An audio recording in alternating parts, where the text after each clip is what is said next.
श्री कृष्ण ने कहा है, अगर तुम्हें किसी ने दुखी किया है तो बुरा मत मानना। लोग उसे पेड़ पर पत्थर मारते हैं जिस पेड़ पर ज़्यादा मीठे फल होते हैं।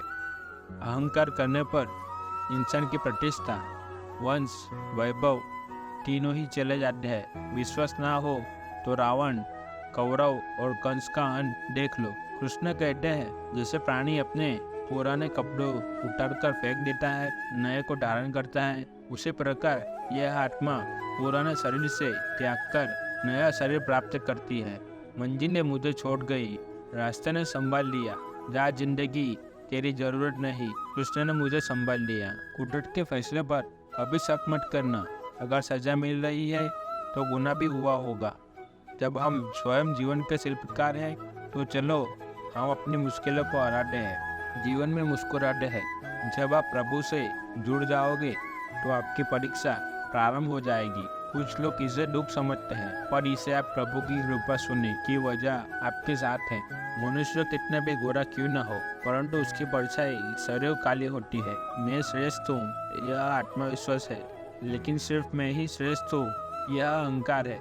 इच्छा पूरी नहीं होती तो क्रोध बनता है, और इच्छा पूरी होती है तो लोभ बनता है। इसलिए जीवन की हर स्थिति में धैर्य बनाए रखना। तू करता वही है जो तू चाहता है, होता वही है जो मैं चाहता हूँ। तू वही कर जो मैं चाहता हूँ, फिर होगा वही जो तू चाहता है। जीवन में आते दुख इस वजह से आते हैं क्योंकि हमने उनसे आशाएं रखी जिनसे हमें नहीं रखनी चाहिए थी, और आते दुख इस वजह से कि हमने उन लोगों पर श्रद्धा किया जिन पर नहीं करना चाहिए थे। अच्छी किस्मत के लोग थोड़ा भी बुरा होने पर भगवान को कोसते हैं, और बुरी किस्मत के लोग थोड़ा भी अच्छा होने पर भगवान का स्मरण और धन्यवाद करते हैं। मैंने पूछा, कैसे करो तेरी पूजा? भगवान बोले, तू खुद कर मुस्कुरा और औरों को भी मुस्कुराने की वजह दे, बस हो गई मेरी पूजा। बुरे कर्म करने नहीं पड़ते, वो जाते हैं, और अच्छे कर्म होते नहीं, करने पड़ते।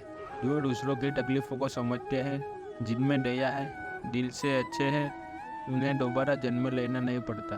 आपके साथ अब तक जो हुआ अच्छे के लिए हुआ, आगे जो कुछ होगा अच्छे के लिए होगा। जो हो रहा है वो भी अच्छे के लिए हो रहा है, इसलिए हमेशा वर्तमान में जियो, भविष्य की चिंता मत करो। कृष्ण कहते हैं, यह बात हमेशा याद रखो, ऐसे भी हालात हो, किसी प्रकार का न्याय, पाप या किसी भी गलत बात का समर्थन नहीं करोगे, चाहे वह पति या पुत्र। कृष्ण कहते हैं, अहंकार मत कर, किसी को कुछ भी देकर क्या पता तू दे रहा है या पिछले जन्म का कर चुका रहा है। कर्म का धर्म से अधिक महत्व है, क्योंकि धर्म करके भगवान से मांगना पड़ता है, पर कर्म करने पर भगवान स्वयं फल देता है। उससे मत डरो जो वास्तविक नहीं है, ना कभी था ना कभी होगा। जो वास्तविक है वो हमेशा था, और उसे कभी नष्ट नहीं किया जा सकता। तब मन उसी आत्मा से जुड़ता है जिनका हमसे पिछले जन्मों का कोई रिश्ता नहीं होता। वरना दुनिया के इस भीड़ में कौन किसको जानता है। मुझे माफ करने में किसी को वक्त नहीं लगता, और दिल से माफ करने में सारी उम्र बीत जाती है। जिंदगी के इस रण में खुद ही श्री कृष्ण, खुद ही अर्जुन बनना पड़ता है।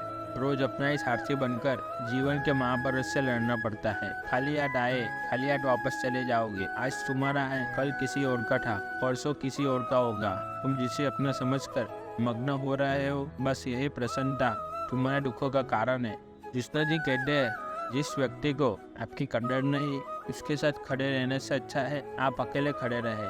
जिंदगी में सदैव अवसरों का आनंद लेना चाहिए, लेकिन किसी के भरोसे को तोड़कर नहीं। जिंदगी में कुछ फैसले बहुत सख्त होते हैं, और यही फैसले जिंदगी का रुख बदल देते हैं। कृष्ण कहते हैं, जब तक संसार में धर्म की हानि होगी, अधर्म की विजय होगी, तब तक मैं इस पृथ्वी पर अवतरण दूंगा। याद रखना, अगर बुरे लोग समझाने से समझ जाते तो बांसुरी बजाने वाला कभी महाभारत होना नहीं देता।